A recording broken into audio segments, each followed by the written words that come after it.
Facebookas man parodė tokią merginą, kuri tokia miela, gyva, natūrali. Natūrali ne dėl to, kad be makiažo, bet tiesiog matosi, kad kai jinai kalba, tai kalba iš širdies.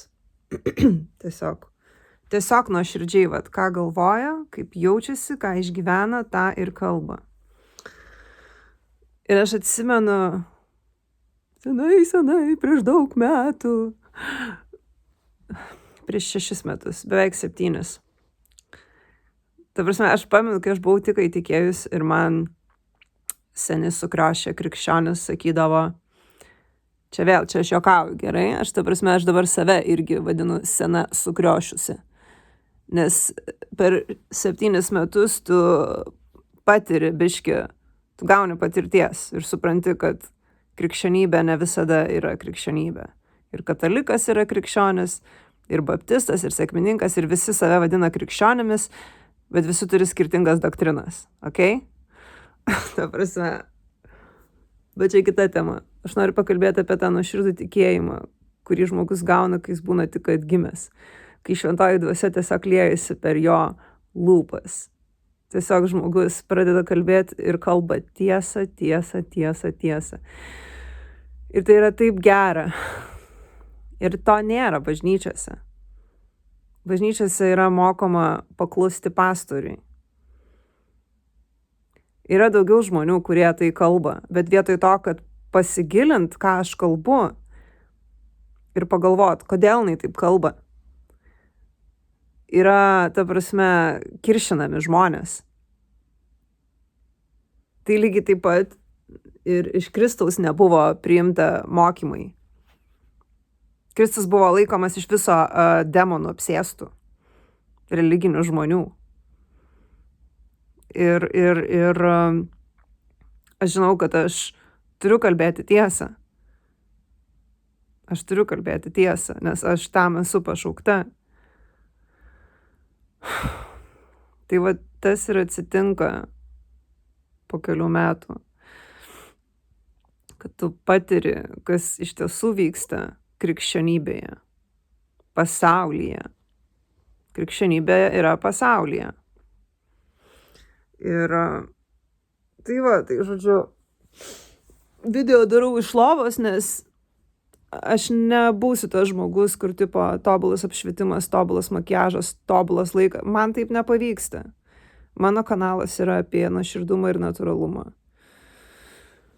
Bet žodžiu, tą merginą, kai pamačiau, tai grinai prisiminiau save, nes man Facebookas išmeta vaizdo įrašų, kuriuos aš kėliau, kai aš buvau tik įtikėjusi. Koks tai yra stebuklas, žinokit, koks yra stebuklas.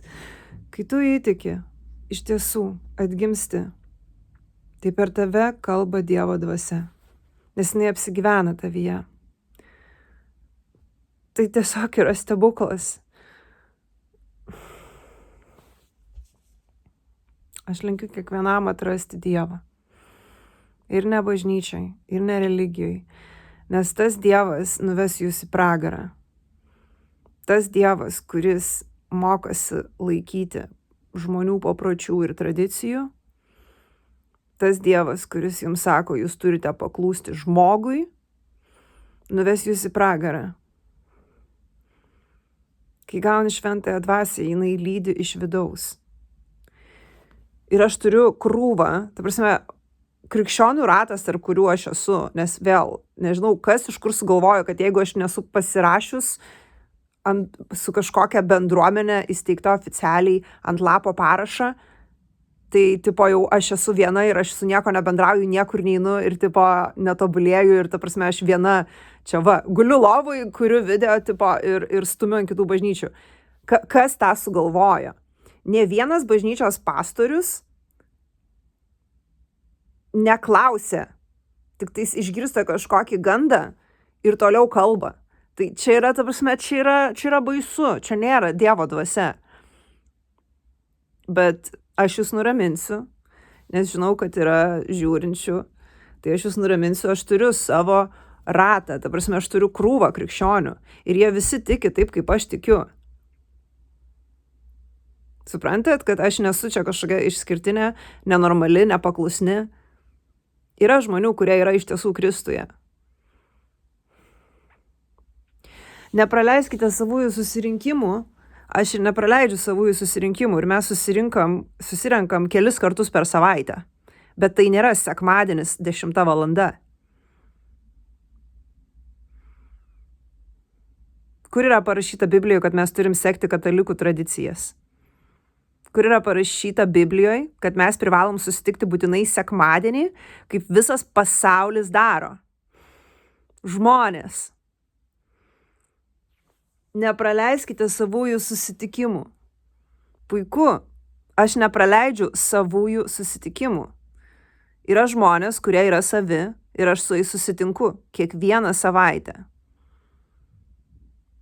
Bet tai nėra oficialiai įteisinta bendruomenė, kuri yra išpažinusi katalikų įžadus ir kuri oficialiai gauna pajamas, moka mokesčius pasauliui. Ta prasme, man kyla pyktis tai, kad manęs niekada joks pastorius nepaklausia, kaip tavo kelionė Kristaus sekimo, su kokiam tu nuodėmėm vargsti, iš ko tave Kristus išlaisvino. Aš negirdžiu jokio pastoriavimo iš pastorių. Aš girdžiu, eik į bažnyčią, mokėk mokesčius, dirbk, aukok. Ar tu esi narė? Aš iš pastorių negirdžiu dvasinių dalykų. Su vienu pastoriu pradėjau kalbėti ir žinot, ką jis man pasakė?